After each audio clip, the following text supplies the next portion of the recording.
ازيكم يا اصدقائي؟ في الفيديو اللي فات صديقنا ايمن سألنا ازاي كتبت التكست ورايا في الفيديو بالشكل ده، والحقيقة الموضوع بسيط جدا. فقبل ما نروح للبرنامج ونشوف هنعمل كده ازاي، ما تنسوش تعملوا لايك وسبسكرايب وتفعلوا زر الجرس عشان الفيديو يوصل للي محتاجه. ويلا بينا على البرنامج نشوف هنعمل كده ازاي. طبعا اول حاجه بنفتح البروجكت اللي احنا شغالين عليه، وانا هطبق على الفيديو بتاع النهارده. ازيكم يا اصدقائي؟ في الفيديو اللي فات صديقنا ايمن سألنا ازاي كتبت التكست ورايا في الفيديو بالشكل ده، والحقيقة كتبت التكست وهنا انا اخترت الحته اللي انا محتاج احط فيها كلام ورايا، والحته اللي انا اخترتها ومحتاج اشتغل عليها هدوس عليها كليك يمين وهدوس replace with after effects composition، ونستنى الافتر افكتس يفتح، وهنكريت البروجكت ونحطه في اللوكيشن اللي احنا عايزينه. بعد ما الفيديو فتح عندنا في افتر افكتس، احنا هندوس على اللاير بتاعنا مرتين عشان يفتح لنا اللاير، عشان احنا هنشتغل من صفحة اللاير مش الكومبوزيشن. بعد ما فتح لنا صفحة اللاير هنروح على الروتو براش تول ونبتدي نحدد الجسم بتاعنا. طبعا لو في حتة غلط اتحددت زي ما حصل كده، احنا بندوس على زرار الت بيعكس لنا التحديد، يعني بنلغي بقى اللي احنا شلناه اللي احنا عملناه غلط.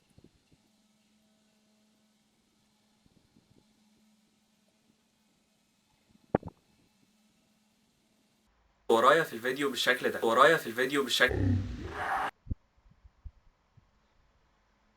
ورايا في الفيديو بالشكل ده، ورايا في الفيديو بالشكل كده اتأكدنا ان كل الفريمز بتاعتنا التحديد بتاعها مظبوط.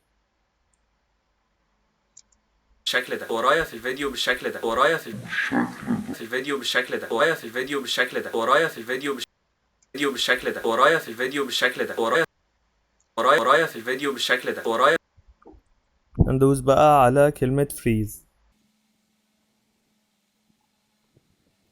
طيب بعد ما دوسنا على كلمة فريز كده السلكشن حصل خلاص، وبقى عندنا اللاير بتاعنا اتشال منه الباك جراوند زي ما انتوا شايفين كده.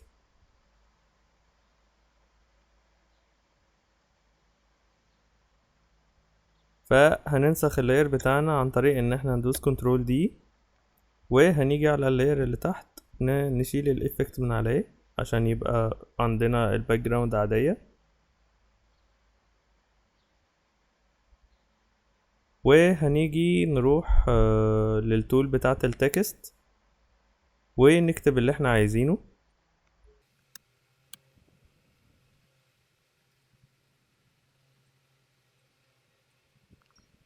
وطبعا عشان نطول الكلمة كده بندوس شيفت ت. تمام، ظبطنا الكلمة. ننزل اللاير بتاعها بقى في النص عشان تبقى بالمنظر اللي انتوا شايفينه ده.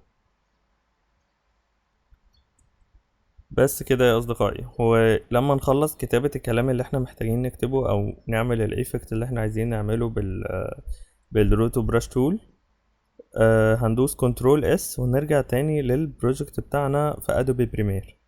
الفيديو بالشكل ده، ورايا في الفيديو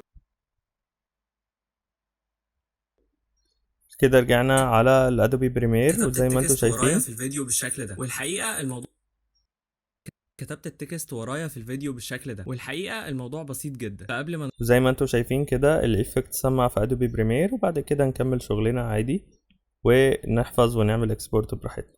ولحد هنا يا اصدقائي بيكون فيديو النهارده خلص. لو احتجتوا اي حاجه اطلبوها مني في الكومنتات، ونتقابل الفيديو الجاي ان شاء الله. سلام.